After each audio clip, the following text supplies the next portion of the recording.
નમસ્કાર દર્શક મિત્રો, આપ નિહાળી રહ્યા છો સાઈ ગ્રુપ મીડિયા હાઉસ દ્વારા સંચાલિત નવસારી લાઈવ પર પ્રકાશિત થતું ઝટપટ બુલેટિન દેશ અને દુનિયાથી અવગત કરાવતા આ બુલેટિનની અંદર જુઓ દિવસભરની તમામ ઘટનાઓ।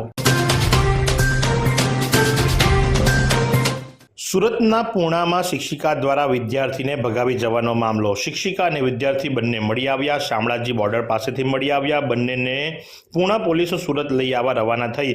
શિક્ષિકા અને વિદ્યાર્થી બંનેને ઘરથી ઠપકો મળતો હતો અને કંટાળી ગયા હોવાથી બહાર ફરવાનો પ્લાન બનાવ્યો હતો, એટલે બંને જણા પરિવારને જાણ કર્યા વગર ફરવા નીકળી ગયા હતા। બંને પહેલા અમદાવાદ ગયા, ત્યાંથી જયપુર ગયા અને ત્યારબાદ ગુજરાતમાં આવતા ઝડપી લેવાયા। ખાનગી લક્ઝરી બસમાંથી ઝડપાયા। મોબાઈલ સર્વેલન્સના આધારે એમને ઝડપી પાડવામાં આવ્યા। શિક્ષિકા અને વિદ્યાર્થી વચ્ચે પ્રેમ સંબંધ છે કે કેમ એ પ્રશ્ન ઉદ્ભવ્યો। સુરતના પૂર્ણા વિસ્તારમાં 23 વર્ષીય શિક્ષિકા અને 11 વર્ષના વિદ્યાર્થીના અપહરણના બનાવે ચકચાર મચાવી દીધા હતા। આ ઘટના 4 દિવસ બાદ સુરત પોલીસે શામળાજી બોર્ડર પાસેથી બંનેને ઝડપી લીધા છે।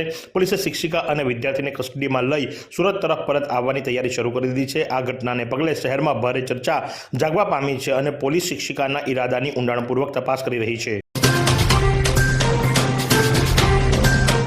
નવસારીના સ્ટેશન વિસ્તાર પાસે આવેલા ગિરિરાજ સિનેમાની બાજુમાં જે ગલી પડે છે ત્યાં સોસાયટીના અનેક મકાનો આવ્યા છે અને તથા ગિરિરાજ એપાર્ટમેન્ટની બાજુમાં જે ગટરનું પાણી છેલ્લા 1 વર્ષથી ઉભરાય છે, જેને કારણે ગંદકી, કીચડ, લીલ જામી ગઈ છે। એને તાત્કાલિક ધોરણે દૂર કરવામાં આવે તેમજ નવી લાઇન નાખવામાં આવે, મોટા પાઇપોવાળી અને ગંદકી દૂર કરી દવાનો છંટકાવ કરવામાં આવે એ બાબતે ત્યાંના સ્થાનિક રહીશો આજે એક મોરચો કાઢી મહાનગરપાલિકા ખાતે આવી પહોંચ્યા હતા અને ડેપ્યુટી કમિશનરને સંબોધી એક આવેદનપત્ર પણ આપ્યું હતું। વાત કરીએ આજના હવામાનની તો આજનું મહત્તમ તાપમાન 35.1 અંશ સેલ્સિયસ જ્યારે લઘુત્તમ તાપમાન 23.9 અંશ સેલ્સિયસ રહ્યું હતું। હવામાં ભેજનું પ્રમાણ સવારે 95% તો સાંજે 56% નોંધાયું હતું। હવાની ગતિ 6.3 કિલોમીટર પ્રતિ કલાકની ઝડપે દક્ષિણથી પશ્ચિમ તરફની રહી હતી। નવસારી કૃષિ યુનિવર્સિટીના વિદ્યાર્થીઓ અને સ્ટાફ દ્વારા 470 યુનિટ બ્લડ ડોનેટ કરાયું।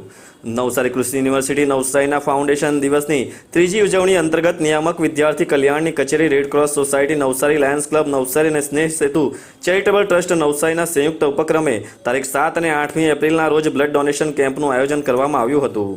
દક્ષિણ ગુજરાતમાં નવસારી કૃષિ યુનિવર્સિટી સાથે સંલગ્ન વિવિધ કોલેજો નવસારી કૃષિ મહાવિદ્યાલય, એસપી બાગાયત મહાવિદ્યાલય, college of forestry, college of agriculture Bharuch, college of agriculture Waghai અને એસપી શક્તિમ બાયોટેકનોલોજી ઇન્સ્ટિટ્યૂટ સુરત તેમજ વિવિધ પોલિટેકનિકલ કોલેજ ખાતે પણ બ્લડ ડોનેશન કેમ્પ યોજવામાં આવ્યો હતો। આ કેમ્પમાં યુનિવર્સિટીના વિદ્યાર્થીનીઓએ અને કર્મચારીઓએ ઉત્સાહભેર ભાગ લીધો હતો અને આ કેમ્પમાં કુલ 470 યુનિટ રક્તદાન થયું હતું। વિદ્યાર્થીઓને ઉત્સાહ વધારવા માટે સ્નેહ સેતુ ચેરિટેબલ ટ્રસ્ટ નવસારી તરફથી ડોનરોને ગિફ્ટ આપવામાં આવી હતી।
વણગામ ખાતે કુવાના કાયાકલ્પ પ્રોજેક્ટ અને સંલગ્ન સ્ટ્રોમ વોટર હાર્વેસ્ટિંગની સ્થળ મુલાકાતે અમદાવાદના તજજ્ઞ અને વોટર યુનિવર્સિટીના જળસંચયના વિવિધ પ્રોજેક્ટના સર્વેના ભાગરૂપે મુલાકાત લીધી હતી। અહીં વિદિત છે કે આ પ્રોજેક્ટ થકી આવનાર વર્ષમાં કુવાના પાણીનો ઘર વપરાશ, રસોઈ અને પીવાના પાણી તરીકે ઉપયોગ થશે।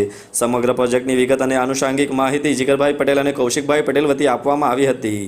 કોન્સેપ્ટ મુજબ વિવિધ ફોટોગ્રાફી અને વિડીયો પણ બતાવવામાં આવ્યા હતા। પ્રોજેક્ટ સરકાર અને હરિયાળી ગ્રુપ ટ્રસ્ટ બિલીમોરાના લોક ભાગીદારીના ભાગરૂપે કરવામાં આવ્યો છે। અમલસાડના કાંઠાના ગામ લોકોની જાહેર સભાની રેલના પાણીના નિકાલ બાબતે આંદોલનની તૈયારી, ધારાસભ્યની ગેરહાજરીની વક્તા અને સભાએ નોંધ લીધી. અમલસાડ વિસ્તારના કાંઠાના ગામોમાં ચોમાસાના ભારે વરસાદ અને રેલના પાણીની સમસ્યાનો નિકાલ થતો નથી. નીચાણવાળા વિસ્તારોમાં 2 દિવસ સુધી પાણી ભરાયેલા રહે છે, રસ્તાઓ ડૂબેલા રહે છે, પશુઓનો ચારો નાશ પામે છે, ખેતી પાક અને ખેતીની જમીનનો વ્યાપક નુકસાન થઈ રહ્યું છે. મેંદર વિસ્તારમાં આવેલ મત્સ્ય ઉદ્યોગના તળાવોને કારણે રેલના પાણીનો નિકાલ થતો નથી એવી મતલબની જાણ સરકારના સંબંધિત અધિકારીઓને કરવા છતાં કોઈ નક્કર કામગીરી થઈ નથી. ત્યારે કાંઠાના ગામોના સરપંચ અને આગેવાનોએ અને ગામ લોકોએ આંદોલનનો માર્ગ અખત્યાર કરવાની હાકલ કરી હતી. સિસોદરા કન્યા શાળાના ઉપશિક્ષિકા ડોક્ટર ફાલ્ગુની રાઠોડને પર્યાવરણ સંરક્ષણ એવોર્ડથી સન્માનિત કરાયા. ગાંધીનગર ખાતે માધવ ચેરિટેબલ ટ્રસ્ટ કપડવંજ, બ્રહ્મ સમાજ સેવા trust Mehsana, Ananta educational campus અને વેદ ઇન્ટરનેશનલ સ્કૂલ સરગાસણ દ્વારા સમગ્ર રાજ્યના પ્રકૃતિના સંરક્ષણ સંવર્ધન માટે વિશિષ્ટ યોગદાન આપનાર કુલ 2525 પર્યાવરણ પ્રેમી શિક્ષકોને શિલ્ડ અને પ્રમાણપત્ર આપી સન્માનિત કરવામાં આવ્યા હતા. જેમાં નવસારી જિલ્લાના 57 શિક્ષકોમાં સિસોદરા કન્યા શાળાના ઉપશિક્ષિકા ડોક્ટર ફાલ્ગુની આર રાઠોડને ઉચ્ચતર માધ્યમિક શિક્ષણ બોર્ડના મદદનીશ સચિવ પુલકિતભાઈ જોશી સાહેબના વરદ હસ્તે સન્માનિત કરવામાં આવ્યા હતા. તેમજ ધરા ધબકતી રહે શ્વાસ વહેતો રહે પુસ્તકમાં તેમના દ્વારા રચિત પર્યાવરણ કાવ્યને સ્થાન આપવામાં આવ્યું. વાંસદાના ભીનાર ગામની કાવેરી નદીના પુલ પર ડામરનો રસ્તો બની ગયો. વાહન ચાલકોમાં ખુશીની લહેર.